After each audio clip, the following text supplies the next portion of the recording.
Hello and welcome to all you at-home scale model luthiers. Today we're going to show you how to put together your scale model bass guitar kit.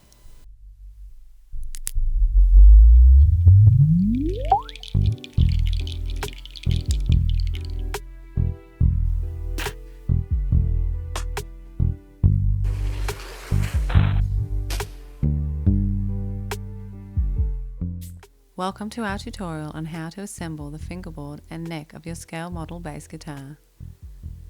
This tutorial is part one of a series designed to help guide you through the process of making your scale model bass guitar kit from aPurla Handcrafted Guitars. So if you're watching this video and you haven't got a kit, you can find more information about them on our website in the link below. So let's get creating.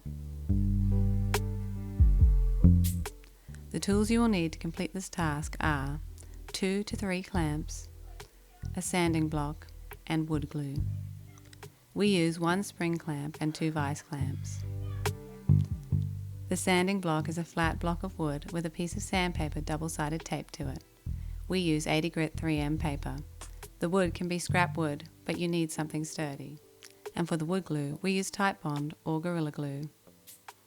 Any PVA glue will work, but we find Titebond has a better cleanup, although it is harder to find. The parts from our kit we will be working with today are the neck and the fingerboard, so have them at the ready. All the parts provided have already been machined flat, but we will still want to sand them prior to gluing in order to get the best possible glue seam. To sand them, we will need to make a sanding block. To make your sanding block, grab your sandpaper, double-sided tape and scrap wood. Place the sandpaper under the wood block to get the size needed. Cut to size, peel and stick the tape on, then adhere to the block.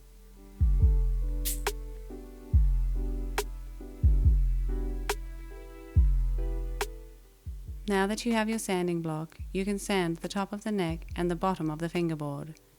If you would like to create a fretted bass, make sure you sand the flat side, not the line side, as this is the side for the frets. If you want a fretless bass, sand the line side, as this will be the side that glues onto the neck.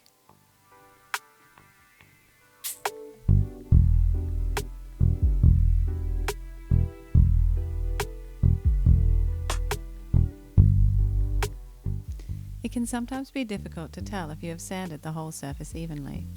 In order to make sure you haven't missed any bits, just scribble a pencil line down the surface you are sanding and sand it until the pencil line disappears.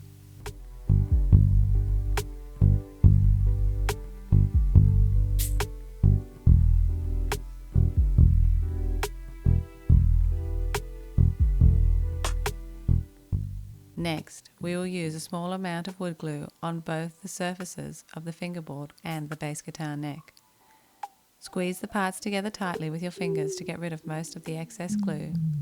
This will prevent the parts from sliding around too much as we apply the clamps.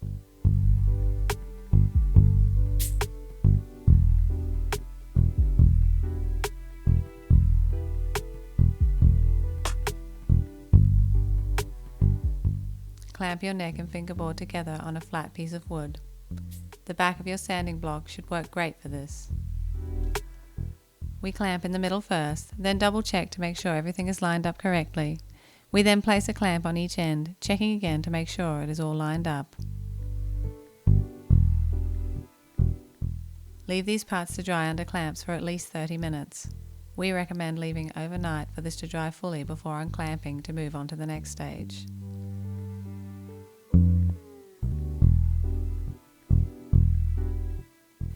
And now you have your completed bass guitar neck with fingerboard. The next step will be to finish sand these parts, and we'll be talking you through that in our next video.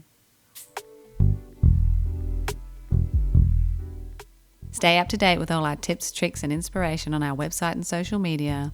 If you like what you saw, hit the subscribe button and we'll see you next time. Thanks for watching.